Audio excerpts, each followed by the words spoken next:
Today I'm going to be discussing memory and schemas.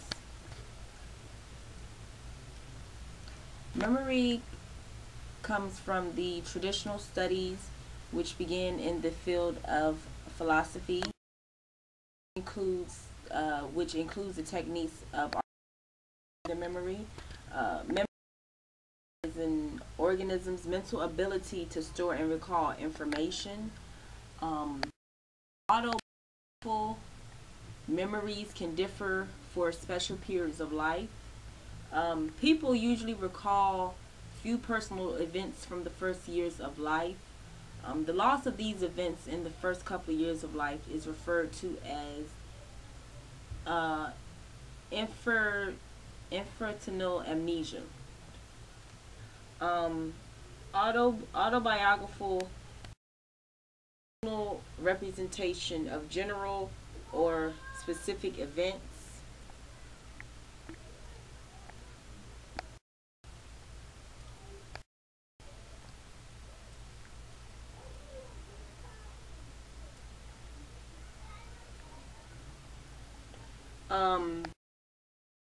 Representation and memory is affected through schemas. A mental model or representation of a person, object, situation, event, or text based on a prior personal experience.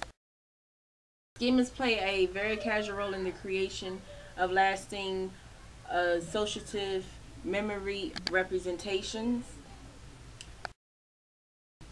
Also, schemas can help guide us on how we perceive and remember our environment.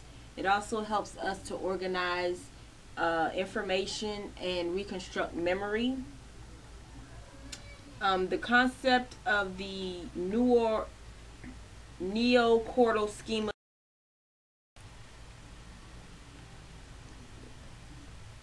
psychological with new biological theories.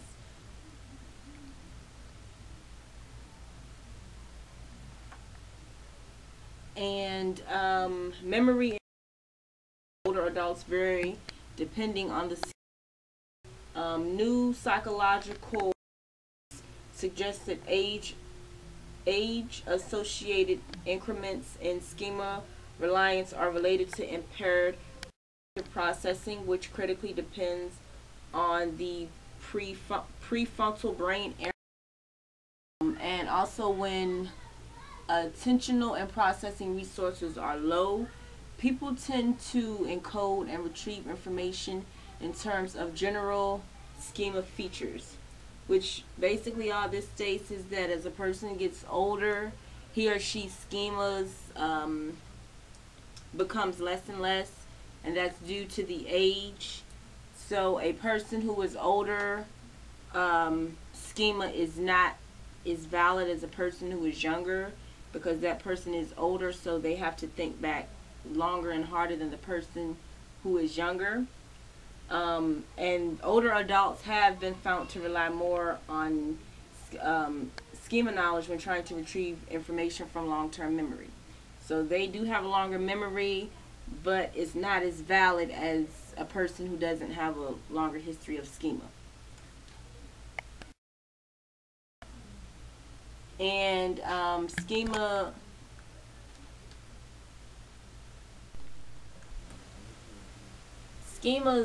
operate doing memory selection.